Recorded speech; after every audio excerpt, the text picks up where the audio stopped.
Breaking news. Why Israel Hezbollah tensions may erupt. After months of low-intensity conflict, Israel and Hezbollah have increased cross-border raids, causing the Israeli military to warn of a large-scale onslaught on its northern border.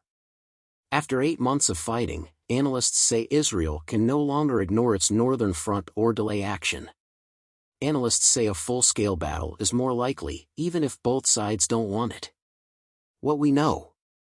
Why are Israel and Hezbollah fighting? Lebanon and Israel have been at war for decades.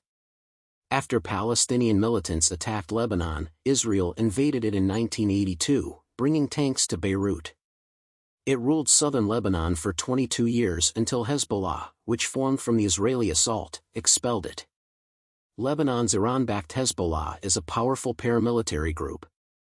The resistance must fight Israel, which Beirut considers an enemy. Many Western nations consider Hezbollah a terrorist organization. After Hezbollah kidnapped 2 Israeli soldiers in 2006, Israel went to war in southern Lebanon again. That confrontation killed around 1,000 Lebanese, predominantly civilians, 49 Israeli civilians, and 121 troops. 2 years later, Hezbollah released the kidnapped soldiers' remains in exchange for Lebanese and Palestinian inmates in Israeli jails and militants Israel was holding. The latest battles between Israel and Hezbollah began when Hamas attacked Israel on October 7, killing 1,200 and kidnapping 250, according to Israeli authorities. Israel went to war with Hamas in Gaza, leveling parts of the area and killing over 37,000 Palestinians. Hezbollah claims its current conflict with Israel supports Gazans. The Lebanese group's military capacity has grown since 2006, when it used inaccurate Soviet-era Katyusha rockets. Today, Hezbollah leader Hassan Nasrallah claims over 100,000 combatants and reservists. The gang may have 150,000 rockets that might overwhelm Israel's defenses in a full-scale battle. Why are tensions rising?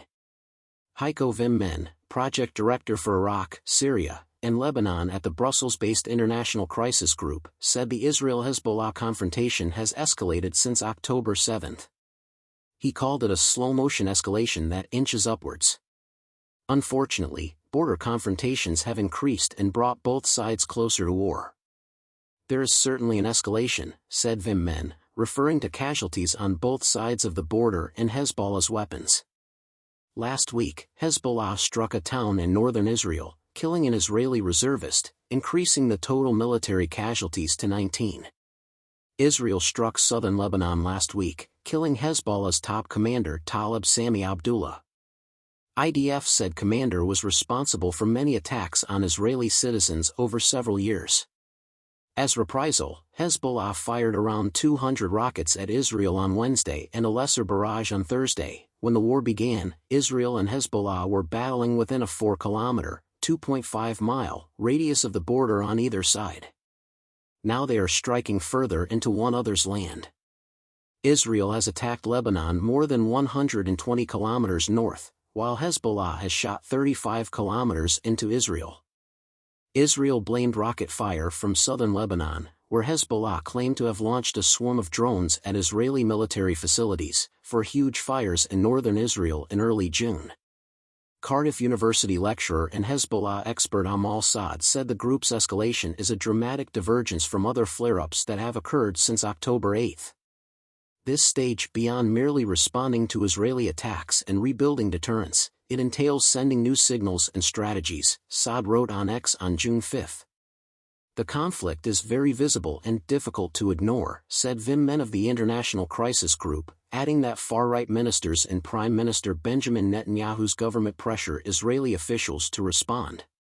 Ronnie Sheikht, a Truman Institute professor at the Hebrew University of Jerusalem, told CNN that the Israeli government and army want to intervene in the north. This condition is unlivable.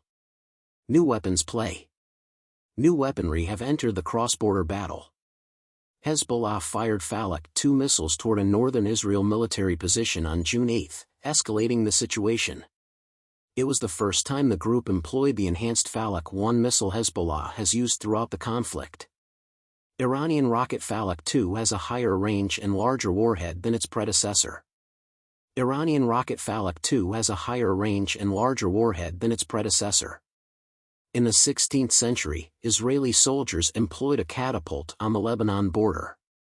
To help Israeli soldiers identify insurgents, the trebuchet, a revolving arm with a sling to launch a projectile, fired fireballs from Israel toward Lebanon, possibly burning bushes.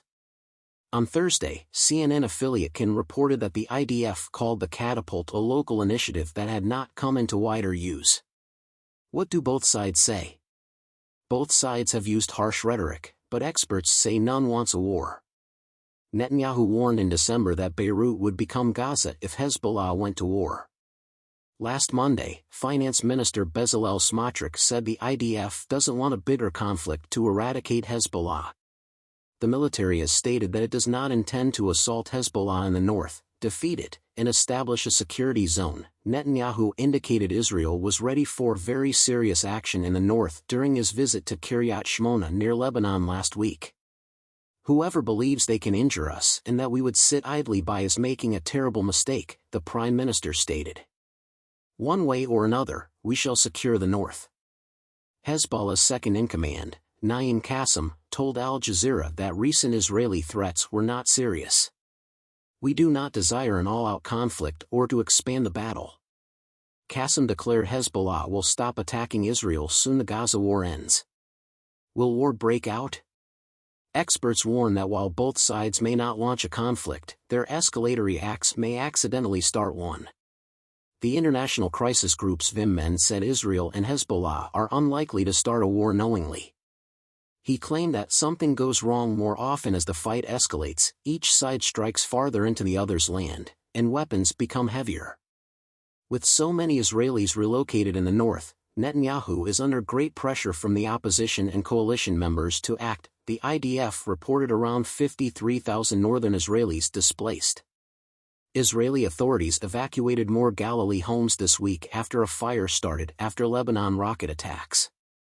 The Lebanese Ministry of Public Health said last week that over 94,000 people have been displaced from towns near Israel since the conflict began. We must burn and destroy all Hezbollah strongholds. Israeli far-right National Security Minister Itamar Ben-Gvir declared war. Yair Lapid, the opposition leader, said, "The north goes up in flames and Israeli deterrence burns with it." The administration has no plan for Gaza's future, no strategy for relocating Palestinians to the north, or management. A government of absolute abandonment, Lapid remarked on X. U.S. warns against escalation, fearing it may spiral out of control. Wednesday, State Department spokesperson Matthew Miller said the U.S. is incredibly concerned about escalation and is in diplomatic talks to try to keep that confrontation from going beyond control. Shaked, the Truman Institute expert, said that with so much at risk, Hezbollah's plan is likely to be closely coordinated with its closest partner Iran, despite its claims that its strikes on Israel benefit Gaza. Iran's best non-state partner is Hezbollah. A bigger war might involve the Islamic Republic and the U.S. After unprecedented direct attacks on each other's soil in April, Israel and Iran came near to war.